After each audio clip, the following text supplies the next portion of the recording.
Olá, boa noite. Que a graça e a paz esteja com cada um de vocês. Quero trazer aqui uma meditação breve aos seus corações, uma palavra de Deus à sua vida, algo que mexe muito comigo. Quero compartilhar agora com você, ok? Vamos lá. Romanos capítulo 8, versículo 29.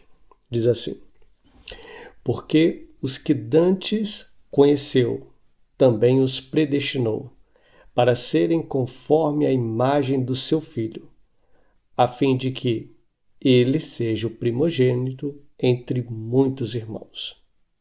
Texto simples, apenas esse versículo, né? Romanos 8, 29.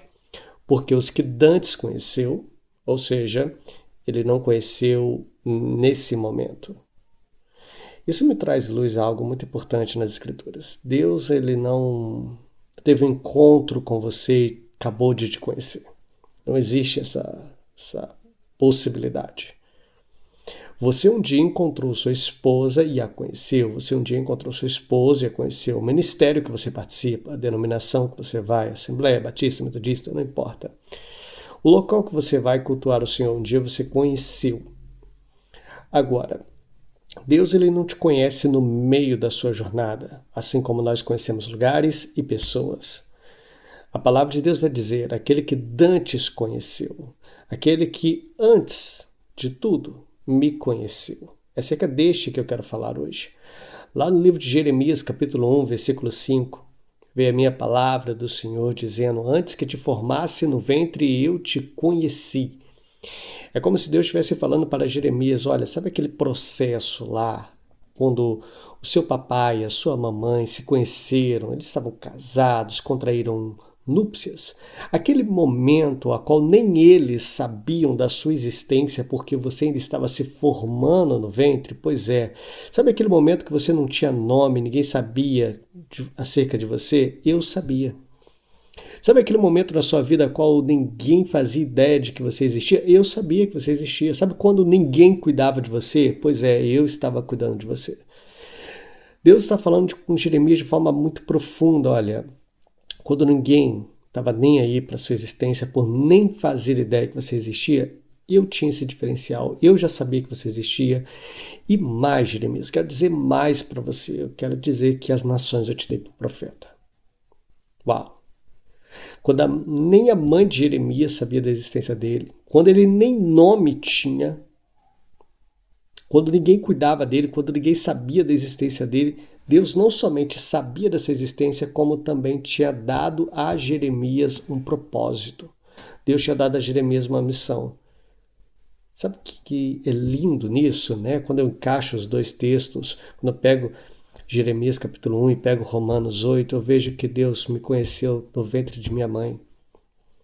Quando a minha mãe, a dona Vera, não fazia nem ideia que eu estava lá, Deus me conheceu lá no ventre dela.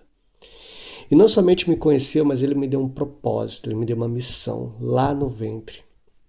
Quando a minha mãe não havia me dado nenhum nome, Deus já tinha me dado uma missão. Consegue entender isso? Quando nem nome tinha sido dado a você, Deus já tinha dado um propósito para o seu nascimento, para a sua existência. E isso Paulo está nos mostrando aqui na carta de Romanos 8, 29. Porque o que dantes conheceu, também os predestinou. Mas então acontece algo aqui que eu acho lindo nessa parte de Romanos 8, 29, que é o seguinte: muitos crentes chegam para mim e dizem assim, poxa, eu queria saber qual é a minha missão, eu queria saber qual é o meu chamado, eu queria saber qual é o meu propósito, eu queria saber qual é a minha identidade em Cristo Jesus, onde Deus quer me usar. E parece que eles nunca leram o livro de Romanos, em especial nunca leram o versículo 29. Olha só que interessante. Porque o que dantes conheceu, ou seja, o que me conheceu antes de tudo, ou seja, até mostrei para você aqui Jeremias capítulo 1, versículo 5, né? Quando eu estava me formando no ventre, Deus já havia me conhecido. Pois bem, o que dantes me conheceu, ele me predestinou. Vamos colocar aqui, ele me deu uma missão, ele me deu um propósito, ele me deu uma direção, ele me deu um destino. Que destino é esse? Que missão é essa? Simples, para que fôssemos conforme a imagem do seu Filho. O que isso quer me dizer?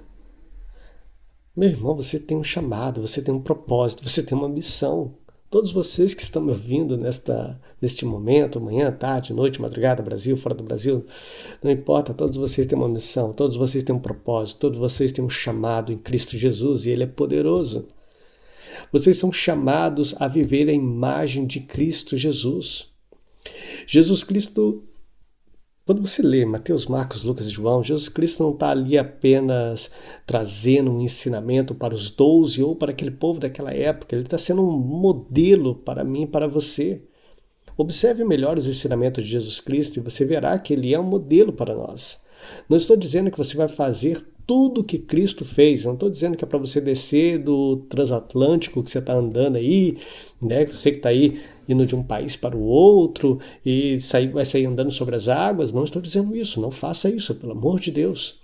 Mas eu estou dizendo que há muitas coisas no ministério de Jesus que é um chamado meu e é um chamado seu. O apóstolo Paulo vai dizer: sede meus imitadores como eu sou de Cristo. É como se ele estivesse dizendo para mim e para você: olha, assim como eu tenho o costume de imitar Cristo, é sua missão, é seu chamado também imitar Cristo, assim como eu tenho feito.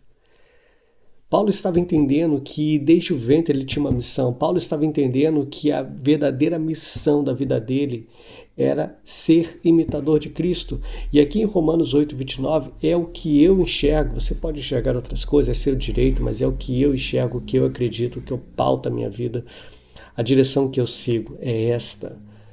Eu tenho um chamado desde o ventre de minha mãe. Deus me conheceu desde o ventre de minha mãe. Ele tem um propósito, ele tem um destino para a minha vida desde o ventre da minha mãe. Desde antes da minha mãe saber a minha existência, ele já me conhecia. Antes da minha mãe me dar o nome, ele me deu um propósito.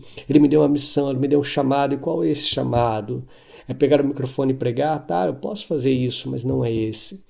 É louvar o Senhor? É melhor eu não fazer isso, eu não sei cantar, acredite. Vai por mim, eu não sei cantar, nunca me dei oportunidade para cantar. Para pregar tudo bem, mas para cantar não faça isso.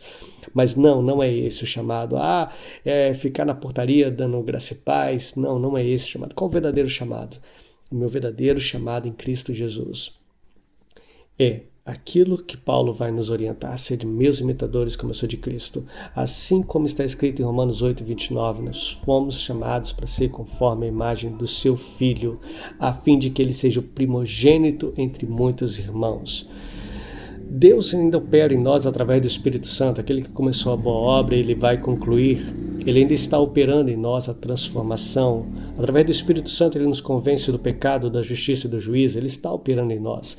Mas enquanto esse operar não é completo, cabe a mim, cabe a você olhar para os evangelhos. Não somente o evangelho, mas toda a Bíblia. Mas em especial quero destacar hoje o evangelho. Olhar as condutas de Jesus, olhar as palavras de Jesus, olhar como Jesus se portava em cada uma das coisas. Há um livro que tem um nome assim, Em Seus Passos, o que faria Jesus?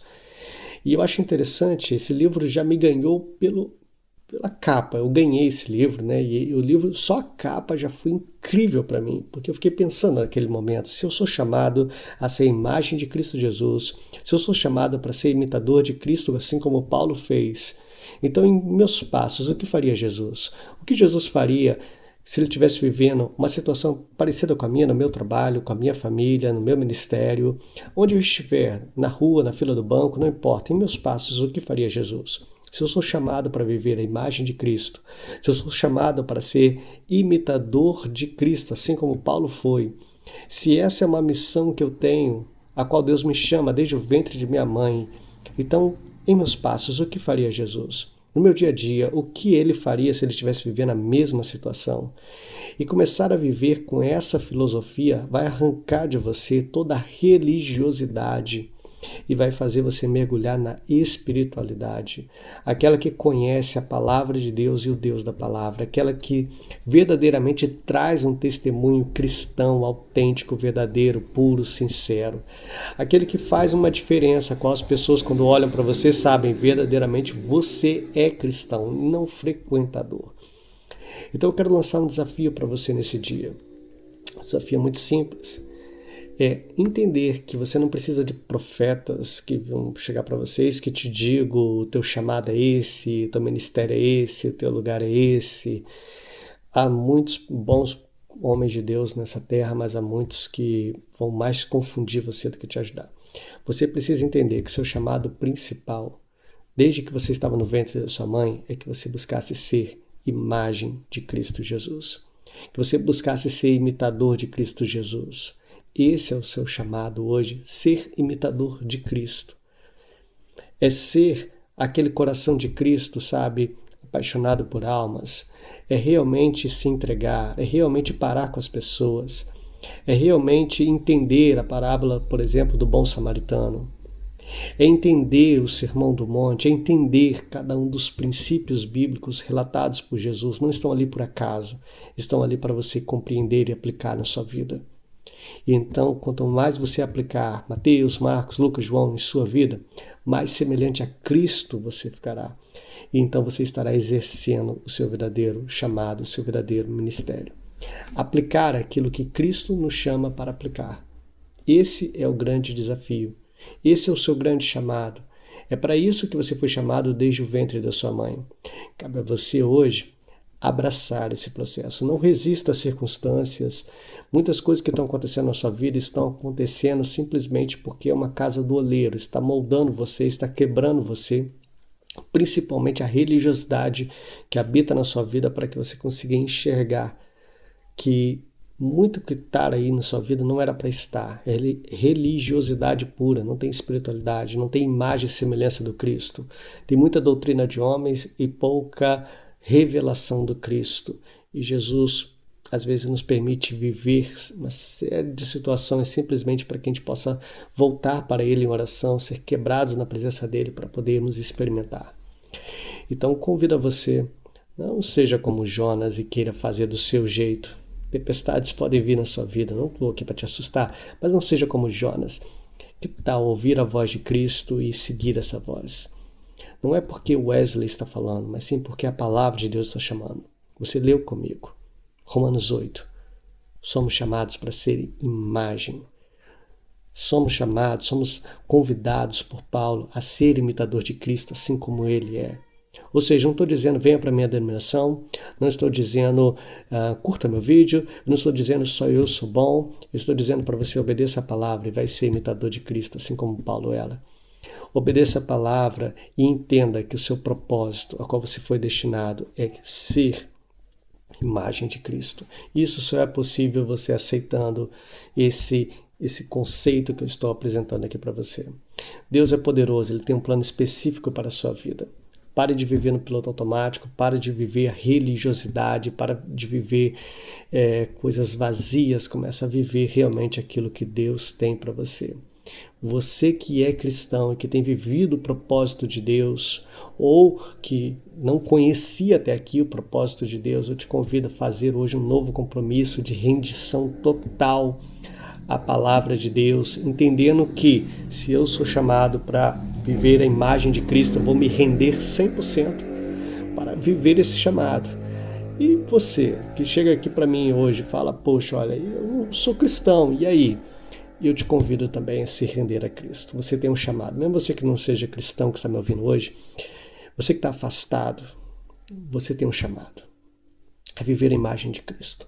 Todo mundo que entende esse chamado e começa a buscar viver esse chamado, não tem mais aquele papo, sabe? Pastor, ora por mim porque eu estou frio, eu estou desanimado de ir na igreja. Não existe mais isso. Quando você entende esse chamado, que você foi chamado para viver a imagem de Cristo. Enquanto você acha que seu chamado é microfone, seu chamado é púlpito, seu chamado é oportunidades, é culto, igreja cheia, é congressos, enquanto você achar que seu chamado é esse, você vai passar por altos e baixos, você vai esfriar, você vai ficar carente de reconhecimento, se o pastor não citar o seu nome, você vai desanimar, se não te visitarem na sua casa, você vai desanimar, se acontecer uma série de coisas, você vai desanimar. Quando você entender que o seu chamado é ser a imagem de Cristo, nada do que os homens façam na sua denominação será capaz de esfriar você, ou esvaziar você, ou desanimar você, ou qualquer uma das coisas que você já pode ter passado. Então, se você está afastado, ou se você nunca esteve na igreja, ou se você está na igreja, essa mensagem é para todos vocês. Se você já está na igreja e não sabe qual é o seu chamado, aqui está. Se você achava que sabia o teu chamado, aprenda. Esse é o chamado primeiro. Pode você exercer várias outras coisas na sua igreja, mas esse é o chamado principal. Buscar essa imagem de Cristo. Se você nunca foi cristão e está ouvindo essa palavra aqui pela primeira vez, eu quero dizer para você, olha, ainda que uma mãe esqueça do filho que a gerou, Deus não esquecerá de você, sabe? Ele te conhece muito antes da sua mãe. Ele te deu uma missão, ele te deu um destino muito antes da sua mãe. Mesmo que a sua família tenha te rejeitado, ele nunca te rejeitou. Mesmo que a tua família nunca tenha esperado grandes coisas de você, ele sempre esperou. Quando você era pequeno, informe no ventre da sua mãe, ele te deu um destino, ele te deu um propósito, ele tem um chamado na sua vida. Renda-se hoje a Cristo. Renda-se hoje à palavra de Deus, ao Deus da palavra. Não estou aqui dizendo para você, vá para a denominação A ou B. Não. Isso daí é você e Deus. Eu não vou me intrometer para onde você deve ir. Mas renda-se ao Deus da palavra e à palavra de Deus. Quando você faz isso, você começa a ter uma experiência real com Deus. Você começa a ter um tocar diferente. O Espírito Santo trabalha na sua vida de forma diferente. O Espírito Santo fará em sua vida algo que você, talvez mesmo que tenha vivido durante muitos anos na igreja e se afastou, você vai experimentar Cristo fazendo algo na sua vida que talvez ele nunca fez em 10, 15, 20, 30 anos de igreja, simplesmente porque você entendeu o seu verdadeiro chamado, o seu verdadeiro propósito, e começou a ler a Bíblia falando, olha, eu preciso viver semelhante a Cristo. E quando você começa a buscar isso, não buscar casa, carro, dinheiro, casamento, não, buscar, olha, eu preciso ser semelhante a Cristo, esse é meu chamado, então eu quero ler a palavra de Deus, eu quero ser como Cristo foi, eu quero ter o amor que Cristo tinha, eu quero ter a bondade que Cristo tinha, eu quero ter a misericórdia que Cristo tinha. Começa a ler as palavras de Cristo, começa a querer viver como Cristo viveu, começa a querer ser imitador de Cristo, a tua vida muda completamente, a tua vida, somente o seu coração, vocês começam a experimentar a boa, perfeita e agradável vontade de Deus. Sabe, existe uma vontade de Deus para a sua vida, ela é boa, agradável e perfeita, e para ela acontecer é necessário que você mude a sua mente, tire toda a religiosidade e abrace a palavra de Deus, abrace a espiritualidade, não a religiosidade. E isso fará de você uma pessoa completamente diferente, um cristão completamente diferente. Wesley, qual a diferença de religiosidade para espiritualidade? Bom, a espiritualidade ela veio de Deus, a religiosidade ela veio dos homens. Os homens colocaram muitas coisas dizendo que eram coisas espirituais que na verdade nem na Bíblia estão. São questões meramente humanas que mais nos separam de Deus do que nos aproximam dele. Ao fazer as orientações que eu coloco nesse vídeo, você vai se aproximar de Deus através de sua palavra, através do seu conhecimento. Isso é espiritualidade. Não terá um homem dizendo para você, receba! Não vai ter nada disso. Vai ter você e o Espírito Santo. E uma revelação poderosa, transformadora na sua vida. Tá bom? Deixe essa palavra no seu coração, que Deus abençoe sua vida. E em breve estamos trazendo aí mais vídeos para a edificação da Igreja de Cristo na Terra, seja você de denominação que for, seja você do país que for. Não estou preocupado aqui com rótulo denominacional, estou preocupado com intimidade com Deus verdadeira, tá bom? Deus abençoe sua vida. Fica na paz.